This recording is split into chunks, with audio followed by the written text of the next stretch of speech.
तो last lecture हम लोग डिस्कस करते हैं एप्लीकेशन ऑफ रेजोनेंस। यही हुआ था ना बेटा टॉपिक? कौन कौन सा एप्लीकेशन हो गया था?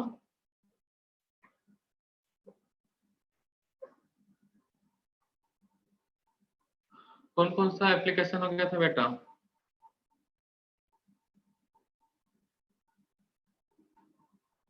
Stability of carbocation, carbon ion and carbon free radical. तो नोट करना ओवरऑल ऑर्डर ऑफ या ऑर्डर ऑफ कार्बोकेटायन।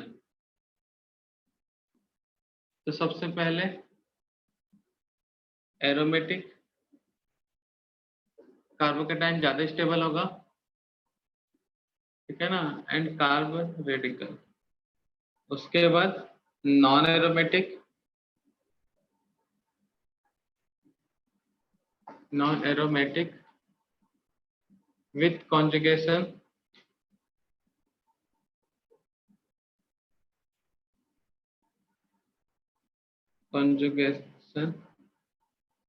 उसके बाद नॉन एरोमेटिक कार्बोकेटायन और लास्ट में एंटी एरोमेटिक।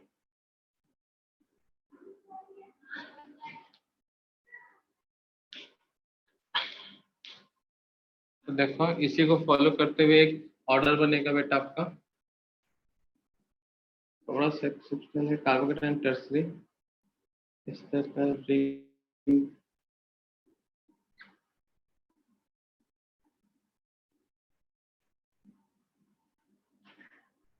इस तरह का रिंग हुआ तो ये ज्यादा स्टेबल होता है, ठीक है ना बेटा। अब उसके बाद एरोमेटिक कार्बोकेटायन, एरोमेटिक कार्बोकेटायन कोई भी हो सकता है बेटा, एरोमेटिक कार्बोकेटायन। उसके बाद नॉन कॉन्जुगेट मतलब कॉन्जुगेटेड में नॉन एरोमेटिक, तो नोट कर लेना benzylic PH3 carbocation, PH2 C plus carbocation, PHCH2 carbocation. उसके बाद allylic carbocation, propylic carbocation triple bond से अटैच जो होता है, tertiary carbocation, secondary, primary, methyl carbocation, vinylic carbocation और लास्ट में sp कार्बोकेटायन। ये स्टेबिलिटी ऑर्डर है कार्बोकेटायन का, तो दिमाग में बैठा लो, रटा होना चाहिए बिल्कुल। Basic order of carb anion. तो सबसे ज्यादा एरोमेटिक कार्बन आयन, उसके बाद PH3 C minus tertiary triphenylic carbon ion, diphenylic carbon ion, benzylic carbon ion, उसके बाद propargylic carbon ion,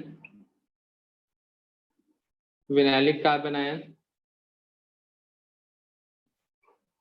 CH sp carbon ion, CH2, vinylic CH3, 1 degree, 2 degree, 3 degree.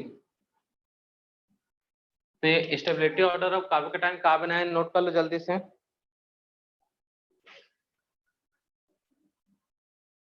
PH का मतलब होता है बेटा बेंजीन रिंग। बेंजीन रिंग कितने times है? अगर 3 लिखा है तो 3 टाइम्स, 2 लिखा है तो 2 टाइम्स, 1 लिखा है तो 1। तो यहाँ पे जो नेगेटिव चार्ज है या पॉजिटिव चार्ज, इनका ये पूरे रिंग के साथ कॉन्जुगेशन होता है बेटा। जितना ज्यादा कॉन्जुगेशन उतना ज्यादा स्टेबिलिटी। बताएं कि नहीं बताएं बेटा? तो ये ऑर्डर एकदम रटा होना चाहिए बिल्कुल, दिमाग में बैठा लो इस ऑर्डर को, बहुत काम आएगा।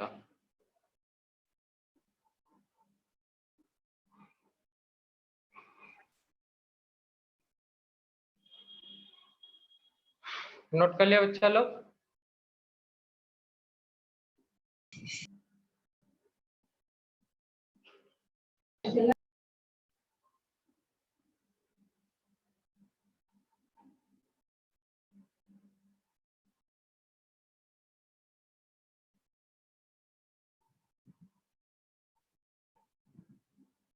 बेटा नोट डाउन कर लिए? No sir, 2। जल्दी से नोट डाउन करो। और आज जहां तक पढ़ाएंगे वहीं तक आएगा क्वेश्चन, ठीक है ना बेटा? मैक्सिमम क्वेश्चन आपके इंडक्टिव इफेक्ट के होंगे।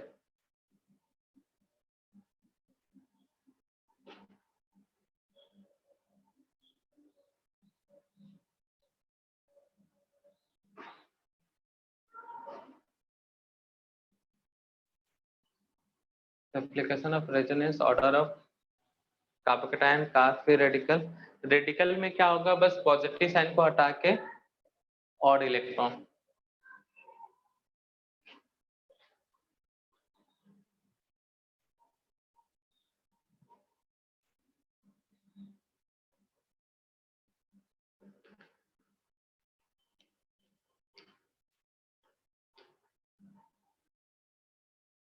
नोट कर लिया बच्चा लोग?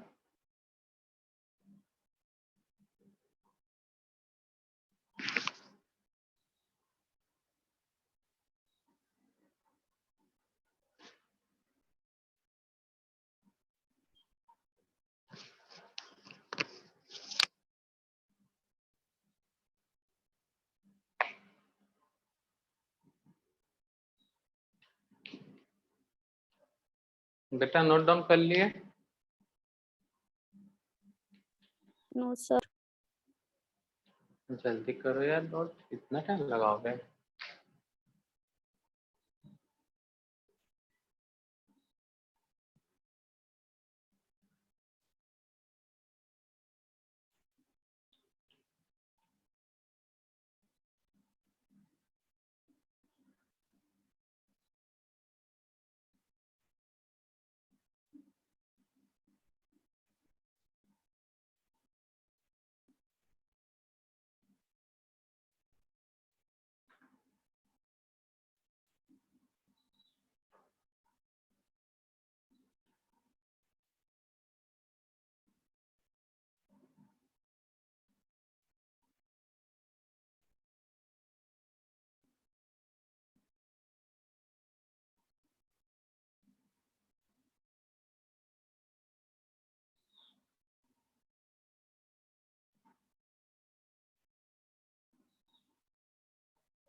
नोट किए बच्चा लोग? नेक्स्ट है acidic nature of phenol. Screenshot ले लो, नोट नहीं किया हो तो। फिनॉल का फॉर्मूला बताओगे कोई बच्चा लोग?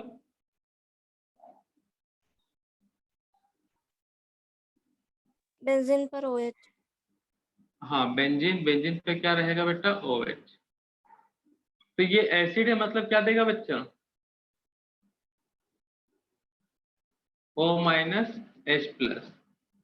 तो एक 12th में क्वेश्चन है एल्कोहल चैप्टर में। क्वेश्चन क्या है? Why aliphatic alcohol is least या less acidic than aromatic alcohol, मतलब फिनॉल। ठीक है ना बेटा? तो रीजन क्या दोगे? When phenol gives H+ ion it form phenoxide ion. कौन सा आयन बनाता है बेटा? Phenoxide ion. It is stabilised by conjugation. ठीक है ना बेटा? तो फिनॉल क्या करता है? H+ आयन देगा, और H+ आयन दिया मतलब एक्ट एज अ एसिड। जो H+ आयन देता है उसका मतलब क्या होता है बेटा? Act as a acid. तो फिनॉल कैसा है बेटा? एसिडिक है, क्योंकि H+ आयन देने के बाद फिनॉक्साइड आयन बनाता है। और जो ब्रॉस्टन के अकॉर्डिंग प्रोटॉन डोनर हुआ, तो वो क्या कहलाएगा बेटा? एसिड। और ये जो फिनॉक्साइड आयन है वो क्या है बेटा? Negative charge species. और नेगेटिव चार्ज स्पीसीज को कौन सा इफेक्ट स्टेबलाइज करता है बेटा?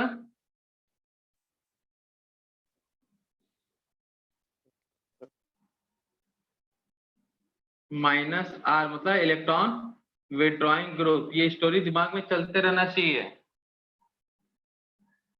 और यहाँ पे क्या है? कॉन्जुगेशन। पहले इसके हिसाब से लिखते हैं, stabilise by the conjugation with ring में कॉन्जुगेशन के कारण ये क्या है, स्टेबलाइज। और इसको और स्टेबल कौन कर सकता है बेटा, बताओ तो। नेगेटिव चार्ज स्पीसीज को और कौन सा स्टेबल कर सकता है, कार्बन आयन जैसा है, तो कार्बन आयन को कौन स्टेबल करता है, -R। समझ में आया बच्चा लोग। तो इससे क्वेश्चन कैसे आएगा, देखो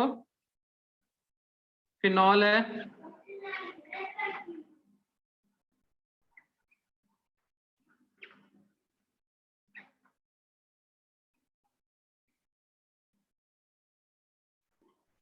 फिनॉल में ग्रुप लगा है +R और -R।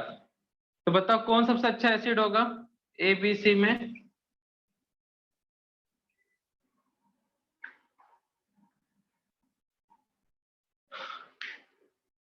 बोलो जल्दी। -R ग्रुप है तो स्टेबिलिटी को इंक्रीज कर देगा। तो बताओ बेटा कौन सा सबसे ज्यादा फिनॉल एसिडिक होगा, बोलो। इलेक्ट्रॉन डोनेटिंग से या फिर इलेक्ट्रॉन विड्रॉइंग से, कौन सा आंसर होगा, बोलो बच्चा। विड्रॉइंग। सी वाला electron donating group, sorry withdrawing. उसके बाद बी और उसके बाद ए। सिंपल सा बेटा, +R ज्यादा हुआ तो स्टेबिलिटी कम, मतलब एसिडिक नेचर कम। तो यार ना फिनॉल फिनॉक्साइड आयन बनाता है बाय डोनेशन ऑफ प्रोटॉन या proton by donate of proton, proton donate करने के बाद। और नेगेटिव चार्ज है वो किससे स्टेबलाइज है, conjugation, and it is also stabilised by electron withdrawing group. तो जितना ज्यादा इलेक्ट्रॉन विड्रॉइंग ग्रुप है वो उतना अच्छा क्या होगा, एसिडिक होगा। क्लियर है बच्चा लोग कि नहीं क्लियर है। तो ये सब याद रखना बेटा। एक एग्जांपल और करते हैं बेटा। सेकंड इसका अल्कोहल मतलब फिनॉल चैप्टर का जो है उसमें ये क्वेश्चन में ऑर्डर पूछता है। दिक्कत क्या होता है बेटा, सेम टाइप के ग्रुप ऑर्थो मेटा पेरा पे हो तो यही दिक्कत होता है ना बेटा। अलग अलग ग्रुप हो, एक +R एक -R है तो कोई क्वेश्चन में ज्यादा दिक्कत वाली बात नहीं है। जब एक जैसे ग्रुप ऑर्थो मेटा पेरा पे हो तब दिक्कत वाली बात आता है। तो मुझे बताओ यहाँ पे आंसर क्या होगा बेटा। सबसे पहले बेकार एसिडिक कौन होगा एबीसी में, पहले ये बताओ। NO2 कौन सा ग्रुप है पहले चेक करो बेटा, -R या +R। ये जो NO2 है वो ग्रुप कैसा है जल्दी से बताओ, -R या +R,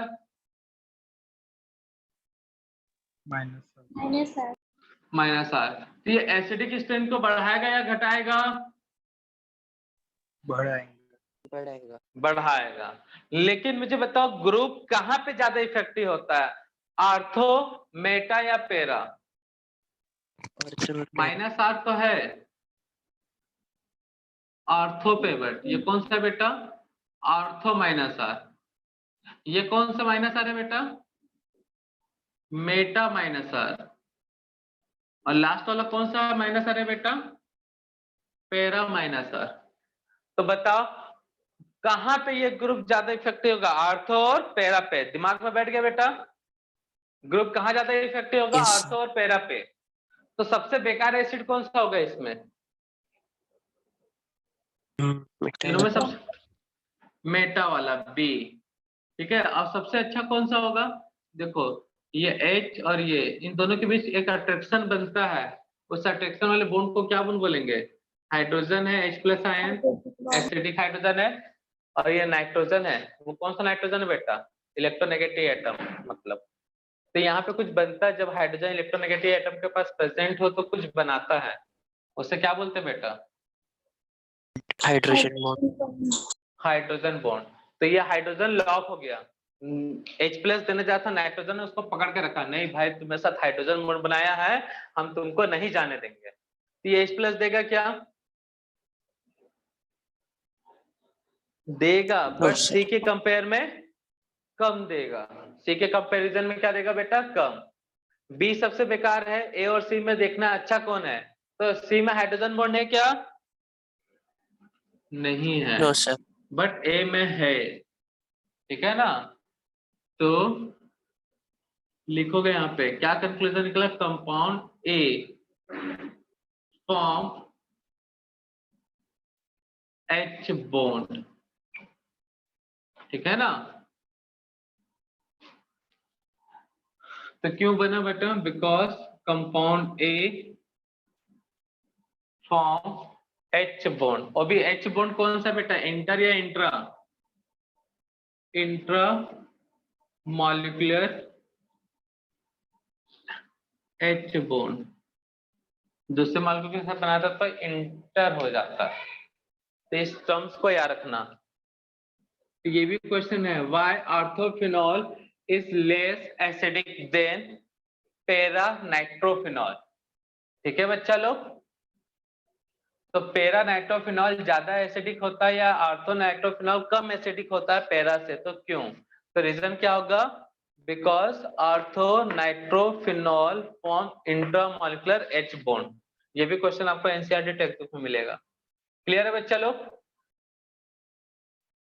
क्लियर है कि नहीं। तो ये था एसिडिक नेचर ऑफ फिनॉल, तो बना लोगे बच्चा लोग सब कोई।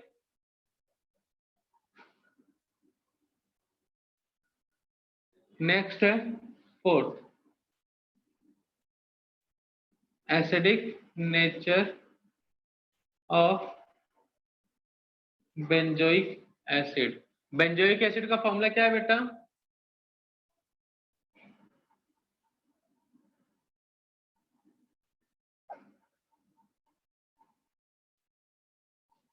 बेंजोइक एसिड का फॉर्मूला क्या है बेटा, बेंजीन पे COOH लगाएंगे। हाँ बेंजीन है, बेंजीन पे COOH, ठीक है। तो ये क्या करेगा बेटा, H+ आयन देगा, CO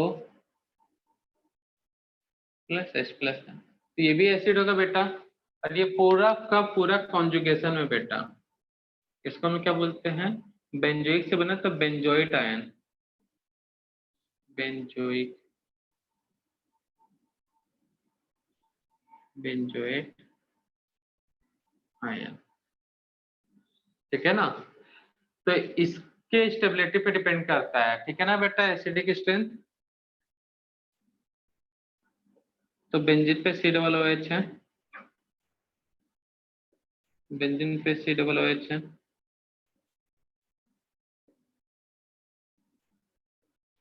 तो यहाँ पे ग्रुप है -R और एक +R। बताओ आंसर क्या होगा,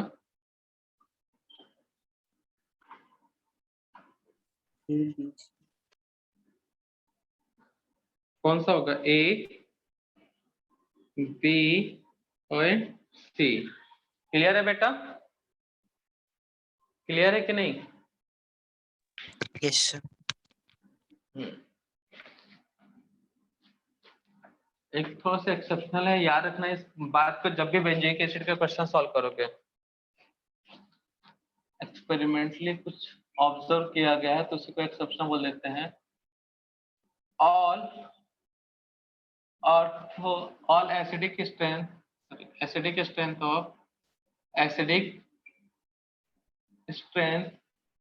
of all ortho derivative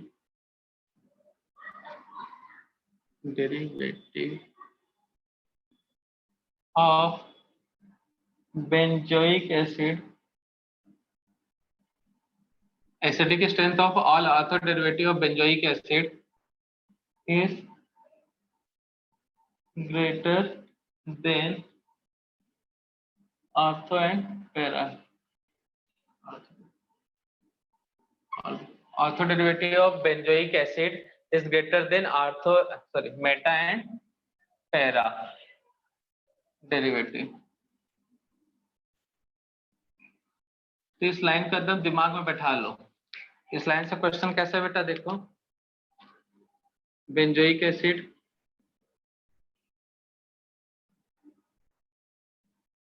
COOH benzoic acid COOH benzoic acid, इसमें ग्रुप लगा NO2 NO2 NO2। तो सब ग्रुप कौन से है बेटा बताओ तो जल्दी से मुझे, कौन से ग्रुप है तीनों? -R -R -R। फर्स्ट वाला ऑर्थो है या मेटा है बताओ? ऑर्थो। ऑर्थो। सेकेंड वाला मेटा। मेटा। थर्ड वाला पैरा -R। तो अगर इनमें ऑर्डर पूछा है एसिडिक स्ट्रेंथ ABC, ठीक है ना, ऑर्डर पूछा ABC में, तो सबसे ज्यादा एसिडिक कौन सा होगा बेटा? सबसे पहले कम कौन होगा मुझे ये बताओ। -R कहाँ लिस्ट इफेक्ट है? मेटा पे, मतलब B सबसे कम होगा। सबसे अच्छा एसिड A और C में से होगा।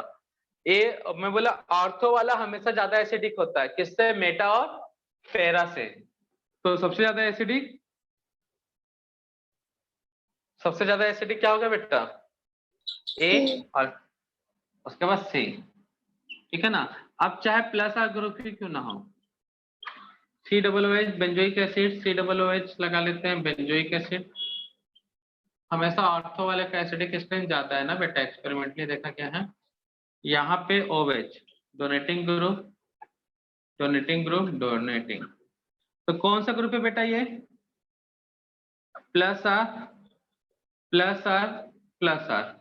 क्लियर है, ठीक है ना।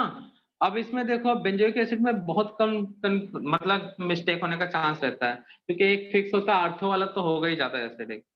ये कौन सा पोजीशन है बेटा? ऑर्थो। ये कौन सा है बेटा? M4 Meta. और ये कौन सा है बेटा? P4 para. तो एसिडिक स्ट्रेंथ +R ग्रुप से इंक्रीज होगा या डिक्रीज होगा बेटा? +R ग्रुप से इंक्रीज होगा या डिक्रीज? डिक्रीज। तो यहाँ पे +R इफेक्टिव सबसे ज्यादा कहाँ पे होंगे? ऑर्थो और para. +R group more effective होगा ऑर्थो एंड पैरा पे।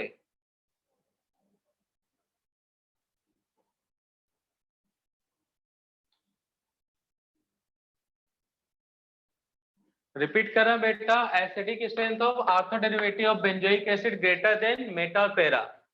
तो ऑर्थो का हमेशा ज्यादा होगा बेटा, वही कंक्लूजन यहाँ पे यूज करना है। तो सब ग्रुप है +R, और +R से एसिडिक स्ट्रेंथ कम होगा, दिमाग में बैठ गया। तो यहाँ पे +R ज्यादा लिस्ट इफेक्टिव कहाँ पे है? मतलब +R का कोई इफेक्ट हो ही नहीं रहा है, बताओ कहाँ पे है बेटा? चाहे कोई भी ग्रुप हो, +R हो या +M, कहाँ पे लिस्ट इफेक्टिव होता है? मेटा पे। तो मेटा मतलब ये ऑप्शन ए, ऑप्शन नहीं, ये बी कंपाउंड और ये सी। तो सबसे ज्यादा किसका होना चाहिए था? बी का एसिडिक। बट साफ साफ बोल दिया बेटा, एक एक्सपेरिमेंटली देखा गया ऑर्थो डेरिवेटिव बेंजोइक का बहुत ज्यादा अच्छा होता है एसिडिक स्ट्रेंथ मेटा पैरा से। तो बी से भी ज्यादा किसका होगा बेटा? ए का, क्योंकि ये ऑर्थो फॉर्म है। तो सबसे लास्ट कौन सा बचेगा बेटा? सी। क्लियर है ना। मेटा पे लिस्ट इफेक्टिव था -R, तो बी सबसे कम। अब ए और बी में से ऑर्थो है और पैरा है, तो ज्यादा एसिडिक कौन सा होगा? ऑर्थो, तो ए। तो बेंजोइक एसिड बड़ा सिंपल हो जाता है बेटा। क्लियर है कि नहीं बेटा? बना लोगे, सॉल्व कर लोगे? Yes. तो ये था acidic strength of benzoic acid. Clear है ना बच्चा लोग? छापो जल्दी से इतना।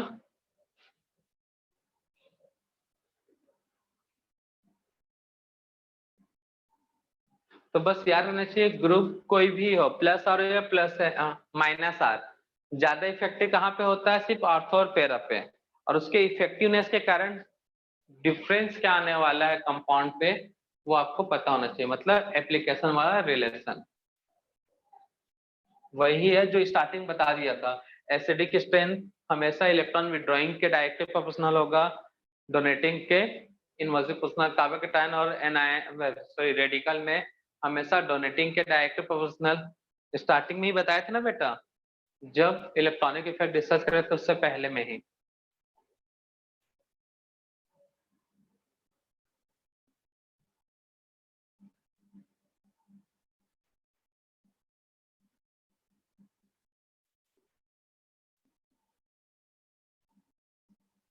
कर लिए बच्चा लोग नोट? Sir 1 minute. जल्दी से नोट कर लो।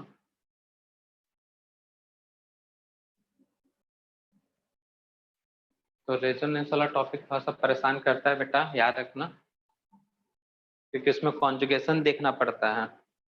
और कॉन्जुगेशन कैसे देखते हैं मैंने बता दिया था, कॉन्जुगेटेड स्ट्रक्चर बनाना आए या ना आए, कॉन्जुगेशन पता होना चाहिए कैसे होता है।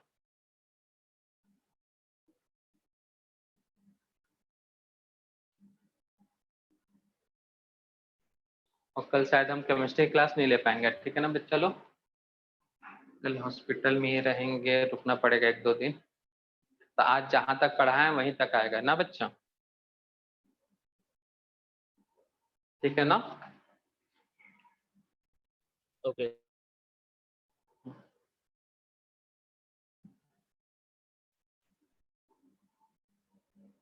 तुम लोग की क्लास तो हो भी गई, JEE वाली की आज क्लास भी नहीं होगी, अभी तुरंत निकलना है हमें हॉस्पिटल।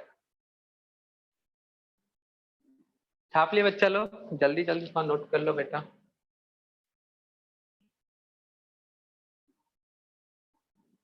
तो याद रखना है ना बेटा, बेंजीन बोलता है, बेंजोइक एसिड में ऑर्थो का हमेशा एसिडिक स्ट्रेंथ ज्यादा होगा, ठीक है ना, मेटा और पेरा वाले से, याद रहेगा बच्चा लोग? और यहाँ पे पूरा कार्बोक्सिलिक एसिड का एक ऑर्डर बताया इंडक्टिव इफेक्ट में, बताया ना बेटा? 12th के एनसीईआरटी टेक्स्ट बुक से उठा के दिए थे वो ऑर्डर, याद आ रहा है कि नहीं? वो ऑर्डर को याद रखना बच्चा लोग।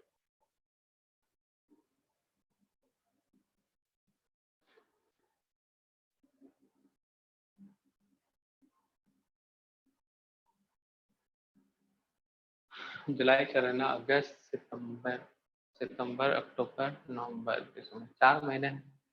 हाँ, तुम लोग का सिलेबस जल्दी कंप्लीट हो जाएगा इस बार केमिस्ट्री का, दिसंबर से पहले। फर्स्ट टर्म एग्जामिनेशन में फुल सिलेबस हो जाएगा आपका।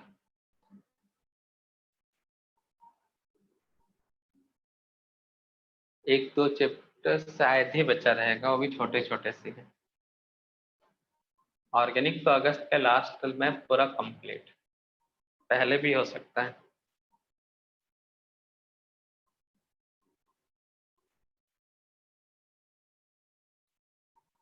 छाप लिए बच्चा लोग? अगस्त Yes, के sir. बाद से मतलब 15 अगस्त के बाद से, मतलब समझ लो अगस्त लास्ट से आपका फिजिकल चालू हो जाएगा, फिजिकल चैप्टर केमिस्ट्री के पार्ट 1। और इस बार का पता है फिजिकल केमिस्ट्री इतना सिंपल है, 11 से भी अच्छा लगेगा तुमको। कुछ गिने चुने फॉर्मूले हैं और उन्हीं फॉर्मूले से क्वेश्चन।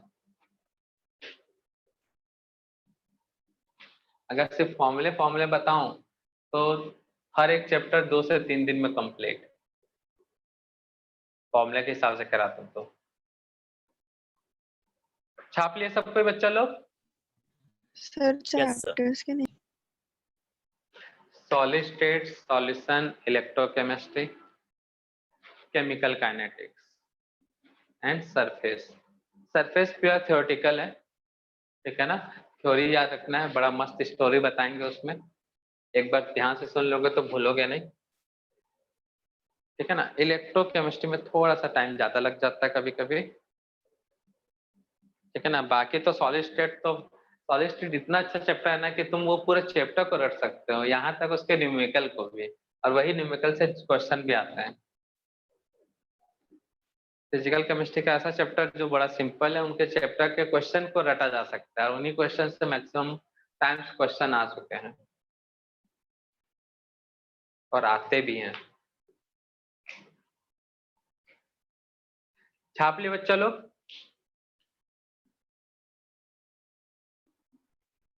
Yes, छापे sir. कि नहीं छापे बच्चा? तो ये था बेंजोइक एसिड।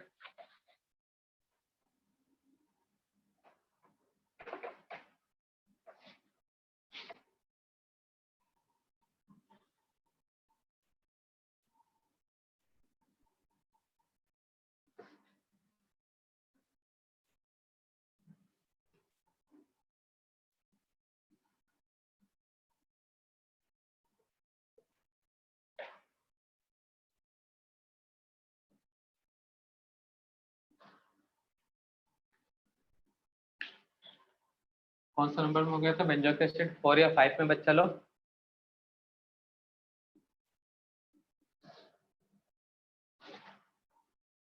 कौन सा नंबर में था बेटा? चलो जो भी है, नेक्स्ट नोट कर लेते हैं।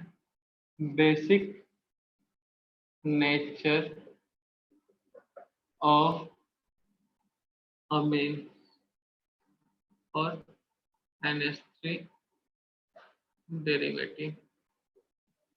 अमोनिया के डेरिवेटिव को क्या बोलते हैं बेटा? अमीन्स। तो बेसिक नेचर मैंने बताया था बेटा स्टार्टिंग में ही, अमोनिया या अमोनिया के डेरिवेटिव किससे बढ़ेगा बेटा? इलेक्ट्रॉन डोनेटिंग ग्रुप से। कम किससे होगा? इलेक्ट्रॉन विथड्रॉइंग ग्रुप से। ठीक है ना? क्लियर है कि नहीं बेटा? अब यहाँ पे बेटा कॉन्जुगेशन आता है। अच्छा, अमीन्स बेस होते हैं ऐसा कौन कहता है और क्यों कहता है? किस कॉन्सेप्ट के बेसिस पे बोलते हैं कि हाँ अमोनिया और अमोनिया के डेरिवेटिव बेस हैं? स्टार्टिंग में ही बता चुके हैं, किस बेसिस पे बताओगे बेटा?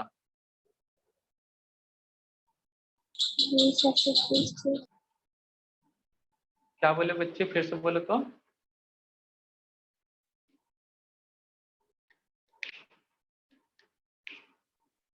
बोलो बेटा फिर से। Lewis acid base concept. They contain one Lewis lone pair. Acid base, हाँ लुईस एसिड बेस कॉन्सेप्ट। तो क्या होता है बेटा? अमोनिया और अमीन्स, मतलब अमोनिया के डेरिवेटिव के पास होता है लोन पेयर। ठीक है ना? रिपीट करवा देता हूँ, भूल जाते हो। ऑल NH3 या फिर अमोनिया कर लेते हैं, ammonia and amines are basic in nature। क्यों है बेटा basic nature? Because they donate lone pair electron. ठीक है ना बेटा? ये लोन पेयर इलेक्ट्रॉन देते हैं इसलिए बेस है। अच्छा मुझे बताओ, जो जितना जल्दी लोन पेयर डोनेट करेगा, जिसके पास एबिलिटी है फास्ट लोन पेयर डोनेट करने का, तो क्या वो अच्छा बेस कहलाएगा? एक है एकदम फास्ट लोन पेयर डोनेट कर रहा है और एक एकदम स्लोली टाइप का। तो लोन पेयर जो फास्ट दे रहा है तो उसको अच्छा बेस बोल सकते हैं या नहीं बोल सकते हैं?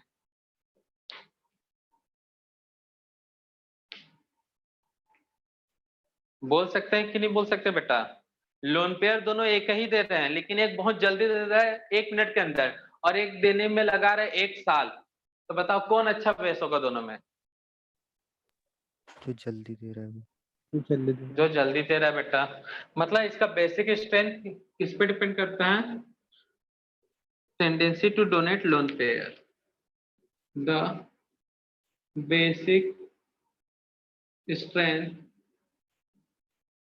is also depends on the tendency to donate lone pair electron। ठीक है ना बेटा? क्लियर है कि नहीं यहाँ तक? ये लास्ट वाला लाइन याद रखना बेटा। तो बेटा अगर लोन पेयर कॉन्जुगेशन में पार्टिसिपेट कर रहा है तो वो बिजी हो जाएगा, और बिजी हो गया तो वो डोनेट कर पाएगा क्या बेटा? अगर लोन पेयर कॉन्जुगेशन में पार्टिसिपेट कर रहा है तो वो डोनेट कर पाएगा क्या? नहीं ना। तो that means for good basic strength, for good basic strength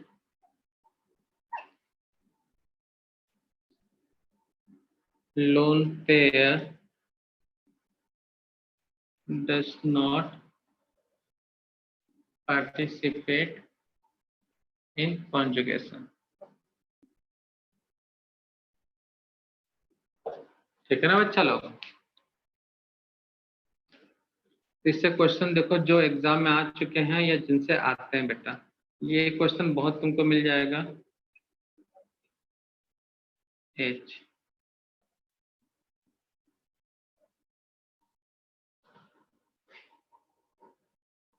बहुत कॉमन क्वेश्चन है बेटा ये, मतलब कॉमन कहने का मतलब है बहुत ही इंपॉर्टेंट क्वेश्चन है।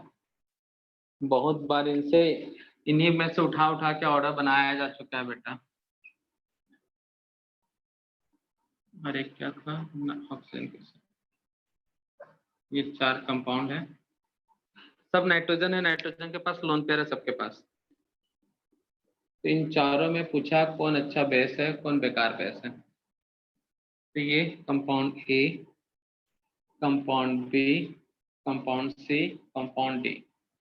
तो इसमें तो कोई ग्रुप लगा ही नहीं है, तो यहाँ पे देखना है ये वाला पॉइंट। जब ग्रुप नहीं लगा तो ये वाला पॉइंट, लोन पेयर कम से कम बिजी होना चाहिए कॉन्जुगेशन में। ज्यादा बिजी रहेगा तो वो निकल नहीं पाएगा, और कम बिजी होगा तो डोनेट कर पाएगा। तो इसमें आंसर क्या होगा बताओ? सबसे बेकार कौन सा होगा, मुझे कोई बता सकता है? इन चारों में सबसे बेकार बी। थोड़ा सा और सोचो बेटा, आसी पास हो इसके। सेकंड बेकार है, सेकंड सबसे बेकार है वो, सेकंड लास्ट बेकार में, उससे भी ज्यादा कोई बेकार है। सी, वेरी गुड। कैसे?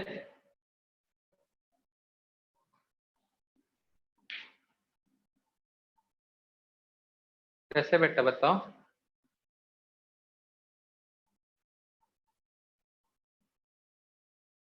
सबके पास सिंगल है लोन पेयर, सबके पास सिंगल है लोन पेयर बेटा।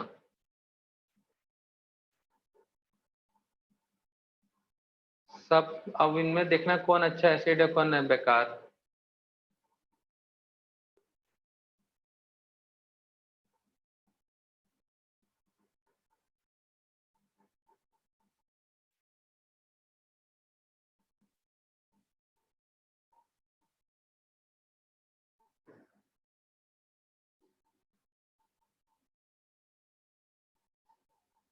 सोचो जल्दी बताओ, इतना टाइम क्यों लगा रहे हो?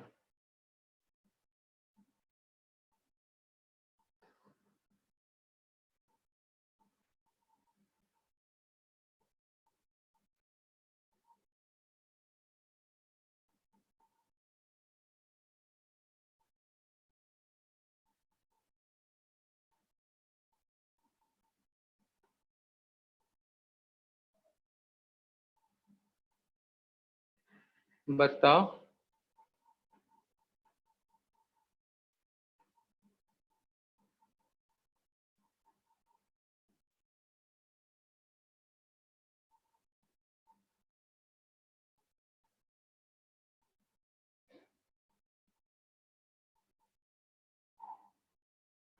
हेलो बेटा, आवाज आ रही कि नहीं आ रही है?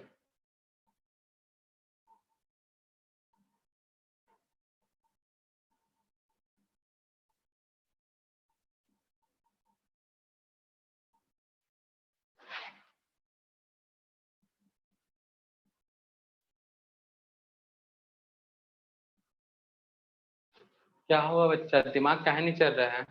बेटा सब चीज सामने दिया, नहीं अगर ट्राई करोगे खुद से गलत सही तब कभी नहीं कुछ कर पाओगे।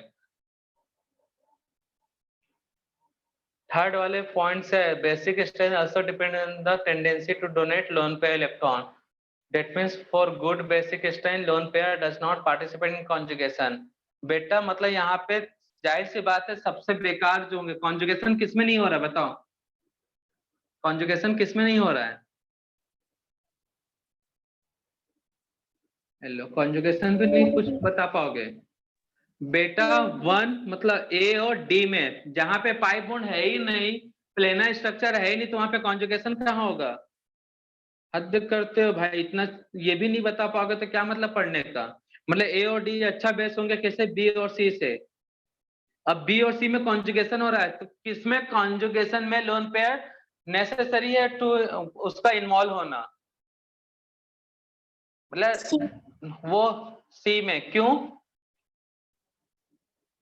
क्योंकि ये एरोमेटिक बनता है, इसका नाम है पायरोल।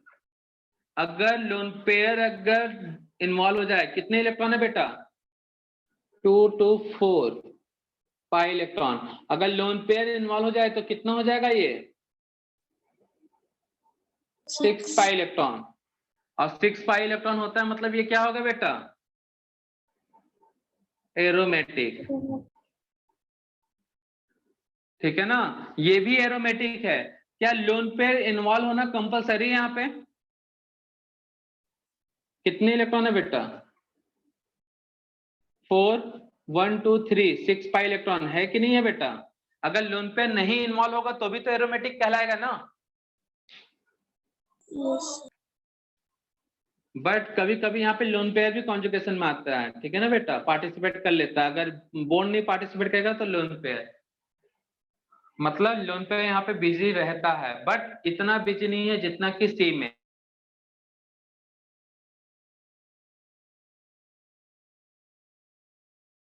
तो जाहिर सी बात है बी और सी में सबसे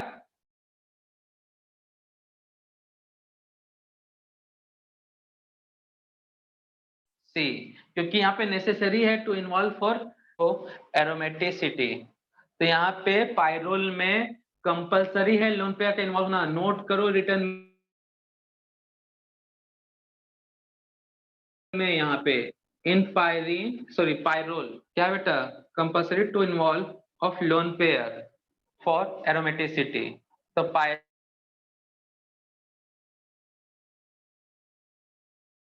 में कंपलसरी है लोन पेयर का इन्वॉल्व होना, स्टेबिलिटी सबसे ज्यादा होता है।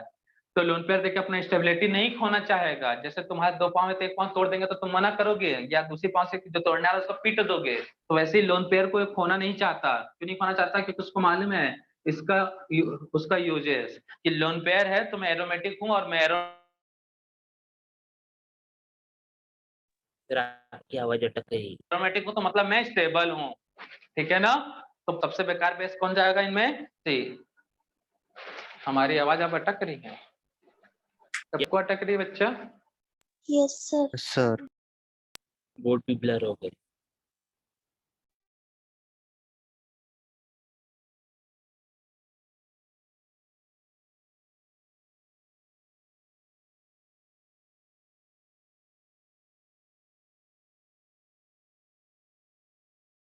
बेटा आवाज आ रही है? Yes sir. तो बेटा पायरोल के केस में लोन पेयर होना कंपलसरी, तो स्टेबल तो की आवाज पार्टिसिपेट अभी कर भी अटक लेता है। रही है। अरे यार,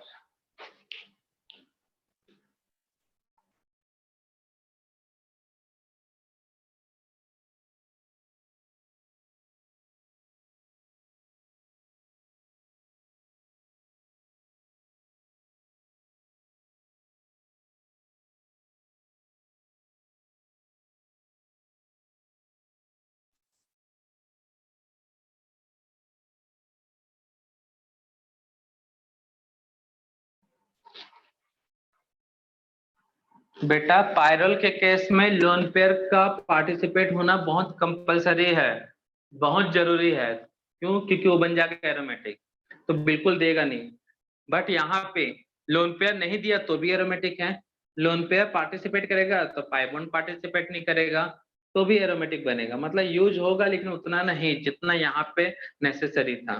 तो बी और सी में सी सबसे ज्यादा एसिडिक, सॉरी बेसिक, बी कम। अब बात आता है ए और डी में। तो यहाँ पे रेजोनेंस नहीं है तो यहाँ पे कुछ इफेक्ट है। ये कौन सा ग्रुप है? ये माइनस आई। माइनस आई मतलब कौन सा ग्रुप होता है? Electron withdrawing group. तो सबसे अच्छा बेस कौन सा होगा? इलेक्ट्रॉन विड्रॉइंग ग्रुप से स्टेबल होता है कि डोनेटिंग से? ए के बाद डी, क्योंकि ये सब CH2 CH2 CH2 CH2 कौन सा ग्रुप होते हैं ये सब? प्लस आई। अब प्लस आई से बेसिक स्ट्रेंथ बढ़ता है, तो इसके पीछे का रीजन ये है, तो रिटर्न में करो उसको। क्लियर है? तो सी Yes, sir. एरोमेटिक बनेगा कब? जब लोन पेयर पार्टिसिपेट करेगा। तो लोन पेयर बहुत ज्यादा बिजी है, मतलब कॉन्जुगेशन में है, तो ये कभी बन, मतलब इन तीनों के कंपैरिजन में सबसे बेकार पेयर। अब यहाँ पे लोन पेयर तो है, बट वो भी बिजी है कॉन्जुगेशन में, लेकिन इतना नहीं जितना पायरोल में। क्लियर है? नोट कर लो जल्दी से, ये सब एक्सप्लेनेशन खुद नोट किया करो बच्चा लोग, बता दिए हैं तो जल्दी से उसको नोट कर लिया करो। क्लियर है सभी को?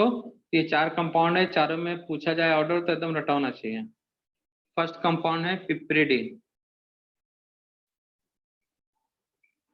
ठीक है, पायरोल, इसका पायरीमिडीन होता है।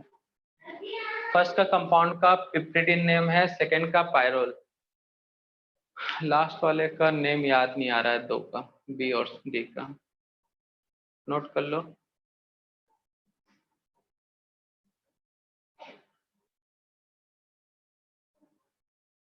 मॉर्फोलिन होता है क्या? नोट करो जल्दी।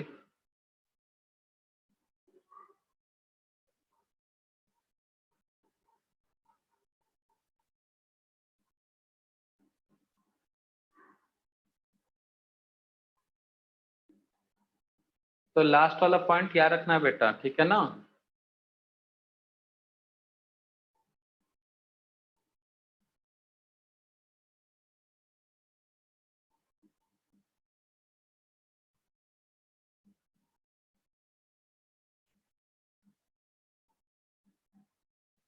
लास्ट वाले का नाम है मॉर्फोलिन।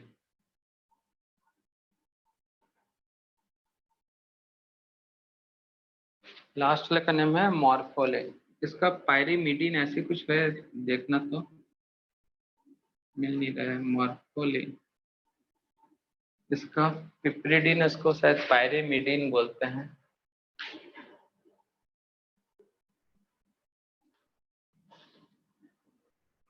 पायरीमिडीन ऐसे ही कुछ नेम होता है, ठीक है ना? कंफर्म नहीं है, चेक कर लेना। तो यह है आपके कंपाउंड।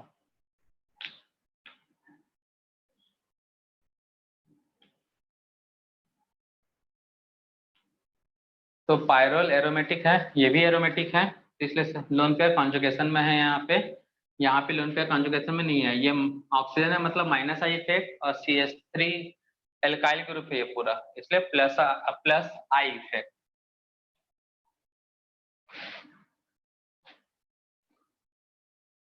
सर मॉर्फोलिन में एन से अटैच एच भी रहता ना? हाँ हाँ, H रहेगा ना, N नाइट्रोजन का एक वैलेंसी कम है, रहेगा बेटा, एक वैलेंसी कम हो गया था वहाँ पे। मॉर्फोलिन, ठीक है, नाइट्रोजन की 3 वैलेंसी है ना, तो एक H रहेगा।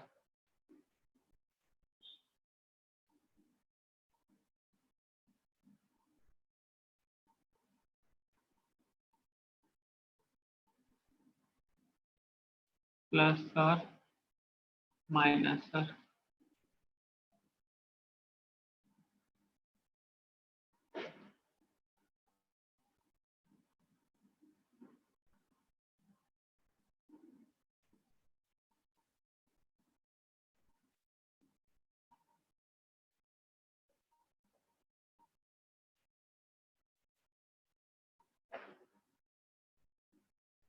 बताओ सेकेंड वाले में कौन सबसे ज्यादा बेसिक होगा?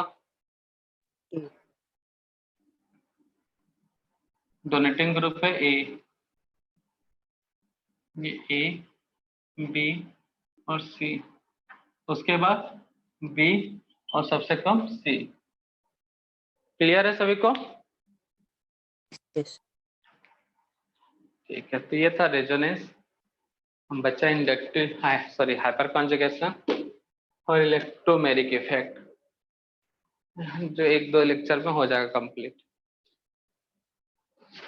फिर ऑर्गेनिक केमिस्ट्री में मैकेनिज्म, और उसके बाद ऐसा कुछ पढ़ोगे जो कहीं नहीं मिलने वाला, किसी बुक में मिलेगा, पैराग्राफ में मिलेगा, हर अलग अलग चैप्टर में उसको एक जगह इकट्ठा किया जाएगा। आप बहुत कुछ अलग भी मिलेगा।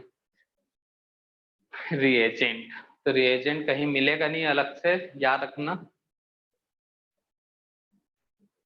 छाप लिए बच्चा लोग सब?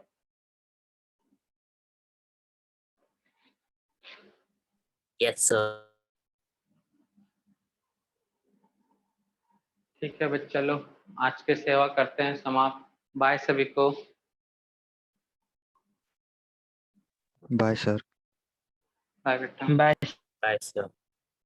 बाय।